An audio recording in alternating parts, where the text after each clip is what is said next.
3 மணி செய்திகளை வழங்குவதற்காக நான் அபிநயா. முதலில் தலைப்புச் செய்திகளை பார்க்கலாம். அன்புமணியை 35 வயதில் என் சத்தியத்தையும் மீறி மத்திய அமைச்சராக்கி தான் தவறு செய்துவிட்டதாக ராமதாஸ் வேதனை. தான் என்ன குற்றம் செய்தேன் என அன்புமணி பேசியது மக்களை, கட்சிக்காரர்களை திசை திருப்பும் முயற்சி என்றும் விமர்சனம்.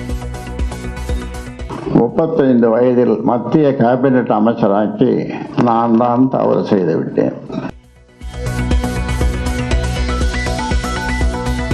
ஜி.கே. மணியின் மகன் தமிழ்குமரனுக்கு பதவி வழங்க தடையாக அன்புமணி இருந்ததாக ராமதாஸ் குற்றச்சாட்டு. பொதுக்குழுவிற்கு வந்த தமிழ்குமரனை அதில் பங்கேற்க கூடாது என அவமானப்படுத்தியதாகவும் பேட்டி. தமிழ்குமரனை இயக்க வளர்ச்சிக்கு பயன்படுத்திக் கொள்ளலாம் என்று முடிவு செய்யப்பட்டது. நியமன கடிதத்தை கொடுக்கிறேன், கொடுத்து அந்த வாசல்படியை தாண்டவில்லை.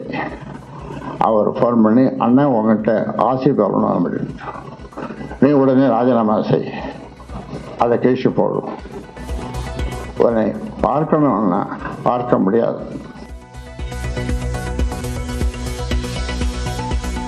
கட்சி பிரச்சனை குறித்து பேசிய போது தன் அம்மா மீதே பாட்டிலை கொண்டு எறிந்தார் அன்புமணி. சுவரில் பாட்டில் விழுந்ததால் தாய் தப்பித்து விட்டதாகவும் அன்புமணி மீது ராமதாஸ் பரபரப்பு குற்றச்சாட்டு. அம்மா ஏதோ சொன்னாங்க, ஏன்பா உன் 2வது மகளை போட்டு இருந்தா நீ சும்மா இருப்பியா, அது பேசாம தானே இருந்திருப்பேன் அந்த பொறுப்புக்கு அப்படின்னு சொன்னதான். அங்க உட்காந்து பாட்டிலை தூக்கி அம்மா மேல அடிச்சான். அன்புமணிக்கு தலைமை பண்பு கொஞ்சம் கூட இல்லை என ராமதாஸ் விமர்சனம். கட்சியின் நிறுவனரான தனக்கே அன்புமணி பல கட்டுப்பாடுகளை விதித்ததாகவும் குற்றச்சாட்டு. உனக்கு தலைமை பண்பு கொஞ்சம் கூட இல்லை அப்படின்னு சொல்லி அதை முடிச்சிடணும். தனக்கே தெரியாமல் பாஜகவுடன் கூட்டணிக்கு ஏற்பாடு செய்தவர் சௌமியா அன்புமணி என ராமதாஸ் குற்றச்சாட்டு. கூட்டணிக்கு சம்மதிக்காவிட்டால் தனக்கு கொள்ளி வைக்க நேரிடும் என அன்புமணி கூறியதாகவும் ராமதாஸ் பேட்டி. பிஜேபி உடனே கூட்டணி போகணும் அப்படின்னு சொல்லி இந்த கால அன்புமணி பிடிச்சினாங்க, அந்த பக்கம் சௌமியா இந்த கால பிடிச்சிருந்தோம். 2 பேரும் அழகாகும். இதை ஒத்துக்கணும்னா நீங்க தான் எனக்கு கொள்ளி வைக்கணும். மக்களவை தேர்தலில் அதிமுகவுடன் கூட்டணி வைக்க வேண்டும் என்று தான் கூறியதாக ராமதாஸ் பேச்சு. அதிமுகவுடன் கூட்டணி வைத்திருந்தால் பாமகவில் 3 பேர் எம்பி ஆகியிருப்பார்கள் என்றும் ஆதங்கம்.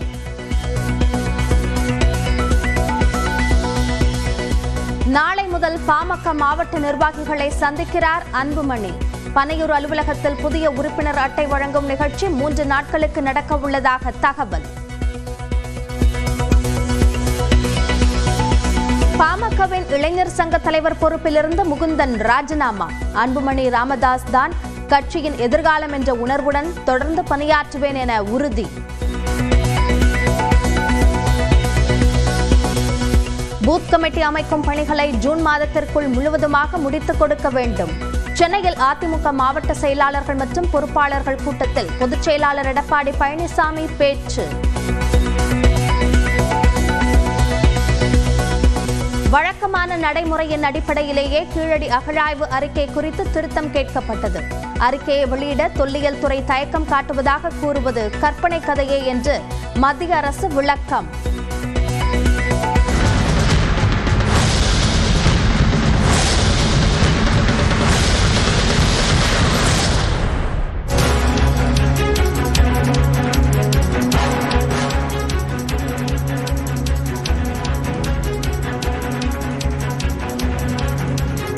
நாளை முதல் பாமக மாவட்ட மாநில நிர்வாகிகளை சந்திக்க இருக்கிறார் அக்கட்சியினுடைய தலைவர் அன்புமணி.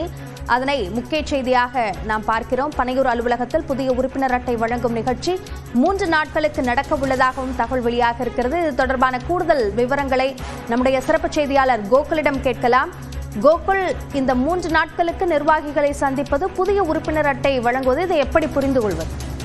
மருத்துவர் ராமதாஸ் மற்றும் அன்புமணி ராமதாஸ் இடையே தொடர்ந்து கருத்து மோதல் இருந்து வரக்கூடிய நிலையில நாளைய தினம் தனியாக அன்புமணி ராமதாஸ் பாமகவுடைய மாவட்ட செயலாளர்கள் உள்ளிட்ட நிர்வாகிகளை சந்தித்து ஆலோசனை நடத்த இருக்கிறார். நாளைய தினம் பனையூரில் இருக்கக்கூடிய அலுவலகத்தில் இந்த ஆலோசனை கூட்டம் நாளை முதல் நடைபெறும் என்றும் ஒவ்வொரு மாவட்டங்களாக அன்புமணி ராமதாஸ் நிர்வாகிகளோடு சந்தித்து பேசுவார் என தெரிகிறது. அதே போல நேற்று சமூக ஊடக பேரவையோட கூட்டத்தை மருத்துவர் ராமதாஸ் தைலாபுரம் தோட்டத்தில் நடத்தினார். அந்த கூட்டத்தில் அன்புமணி ராமதாஸை முதலமைச்சராக்க உழைக்க வேண்டும், பாட்டாளி மக்கள் கட்சியுடைய ஆட்சி அமைய வேண்டும், அன்புமணி ராமதாஸ் தலைமையில் ஆட்சி அமைய வேண்டும் என்று ராமதாஸ் பேசியிருக்கிறார்.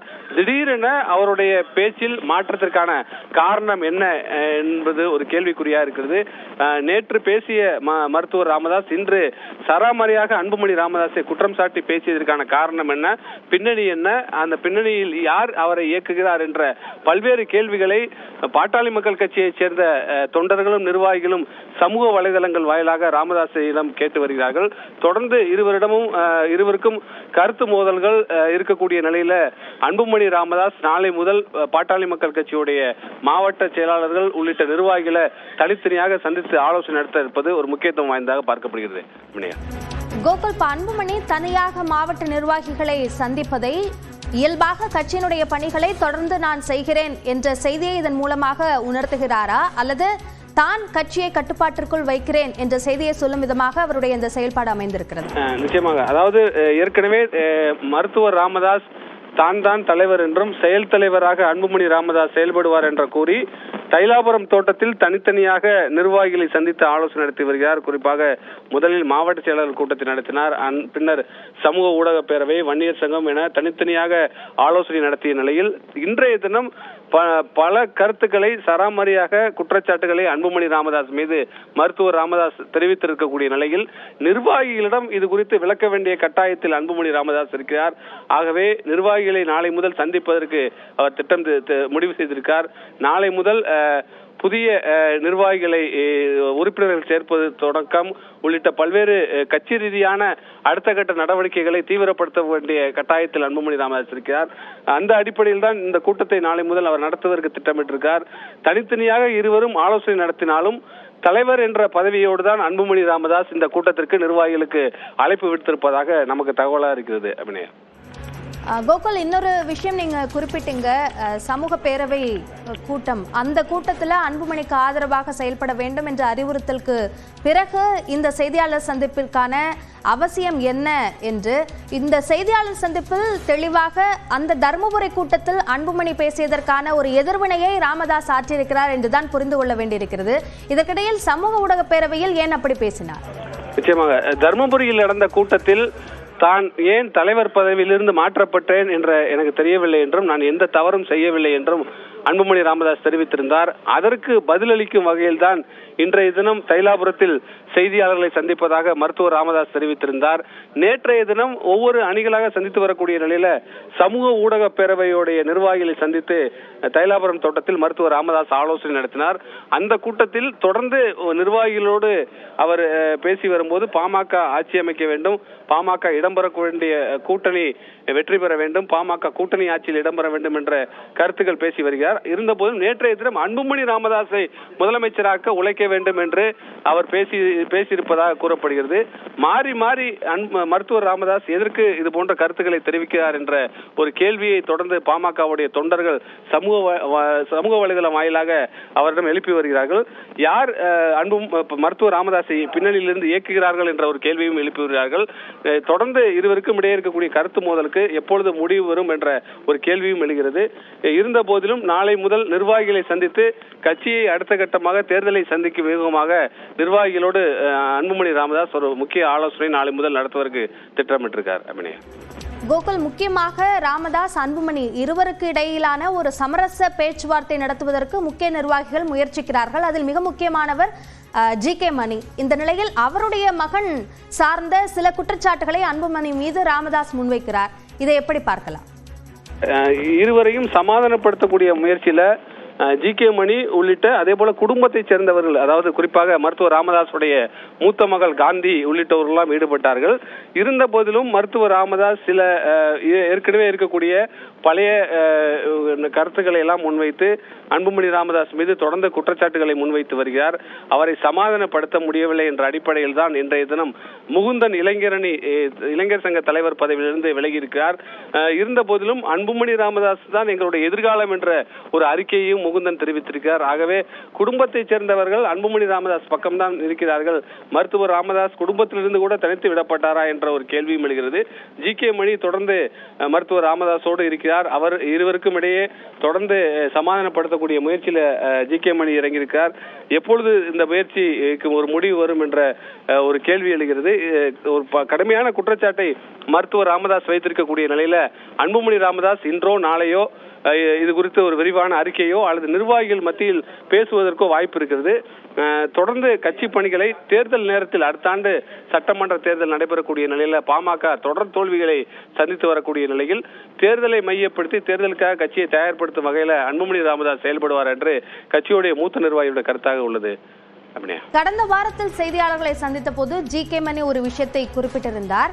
இருவருமே தொலைபேசி மூலமாக பேசிக் கொண்டார்கள். விரைவில் அவர்களே தங்களுக்குள் எந்த பிரச்சனையும் இல்லை என்பதை அறிவிப்பார்கள் என்ற வகையில் நம்பிக்கை தெரிவித்திருந்தார். ஆனால் அந்த ஒரு வாரத்திற்குள்ளாக இப்படியான பல்வேறு கடுமையான குற்றச்சாட்டுகளை ராமதாஸ் செய்தியாளர் சந்திப்பில் வெளிப்படையாகவே முன்வைத்திருக்கிறார்.